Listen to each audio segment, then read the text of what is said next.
Walking towards me, I saw a group of young kids and some women that were with them. And one of these women was what I would describe as a Medusa. And to me, a Medusa, you find somebody who is so beautiful, just so absolutely horribly beautiful that you just get paralyzed.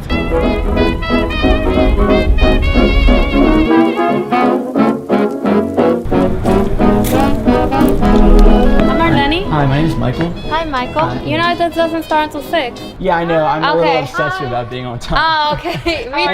Hey, how's it going, Lindsay? It's a pretty dope camera. Thank you. Yeah, I do like YouTube videos and stuff. Yeah, I was like, it reminds me of one of those. Yeah. Are you into that kind of stuff? I watch a lot of vlogs.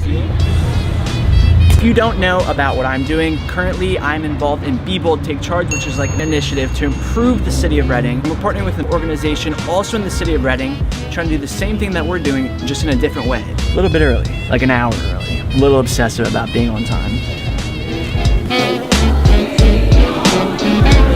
So all of these people are like coming and going, and they're looking at all these pieces of art. And there's girls who took all of these pictures and put the art up. Really cool stuff.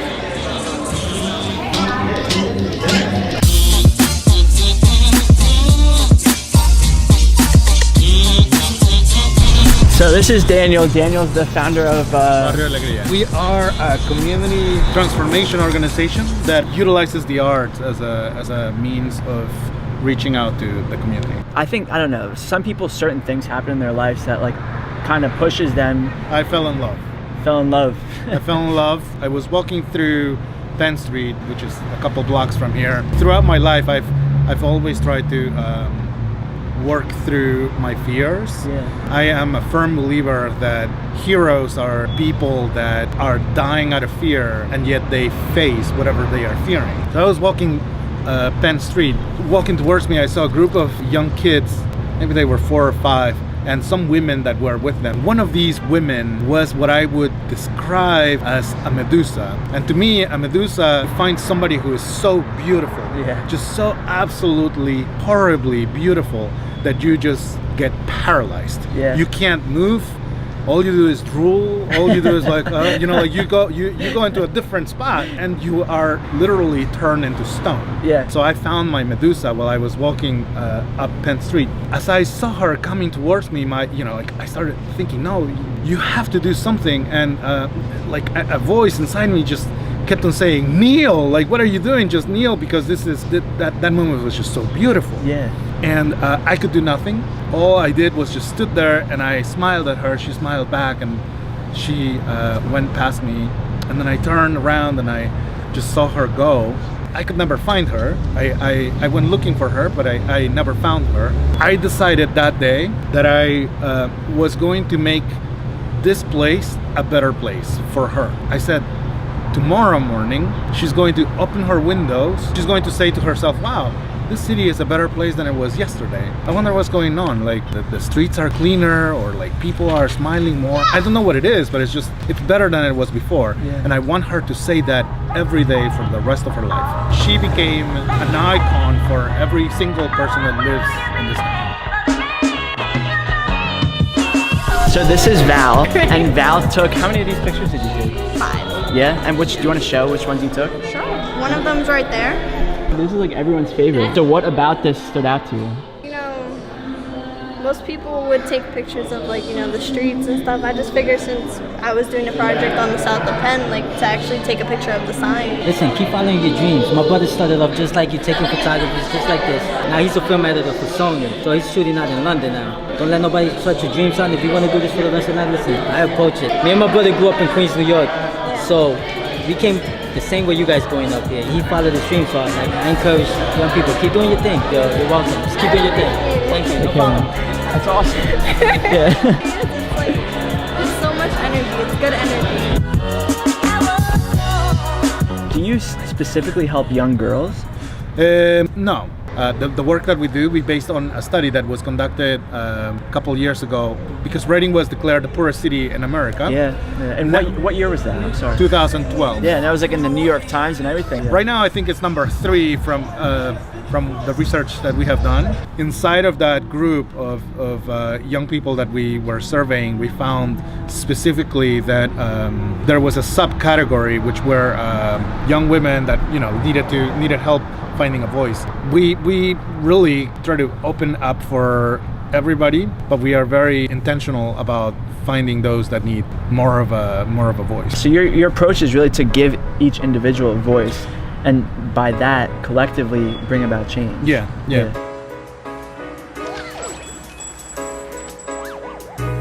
I'm happy for you.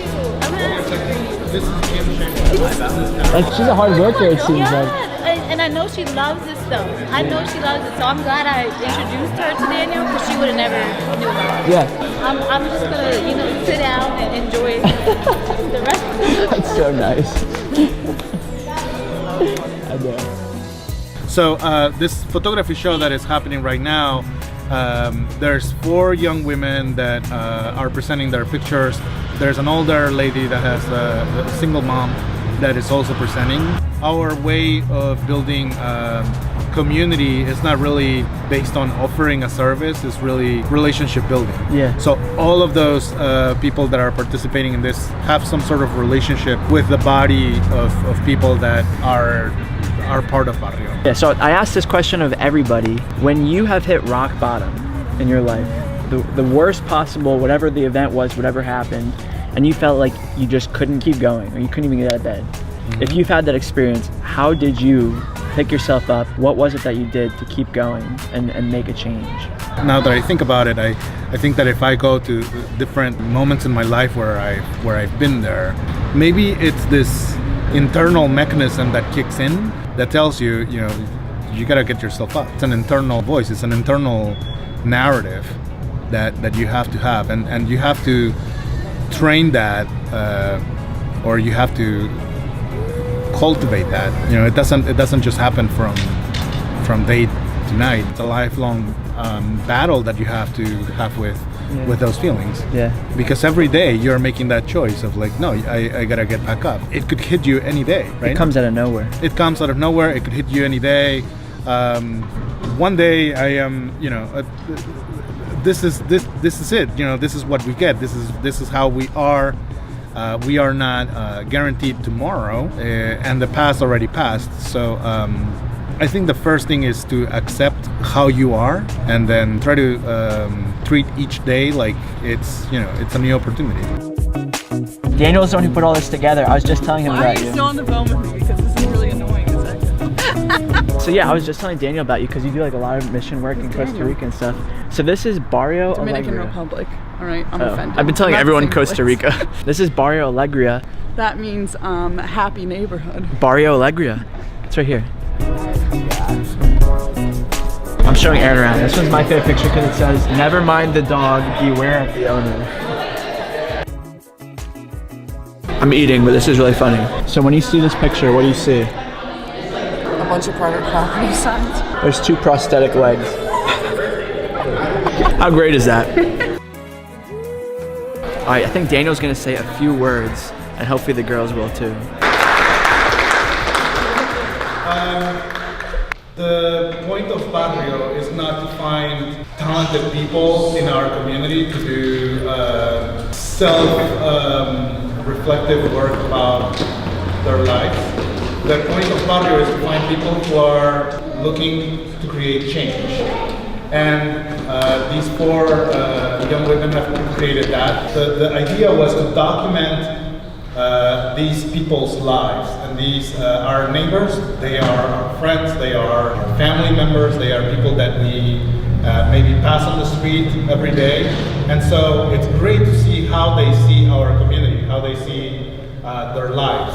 And if you look at these pictures, you will see 2 things. You will see beauty, but you will also see innocence.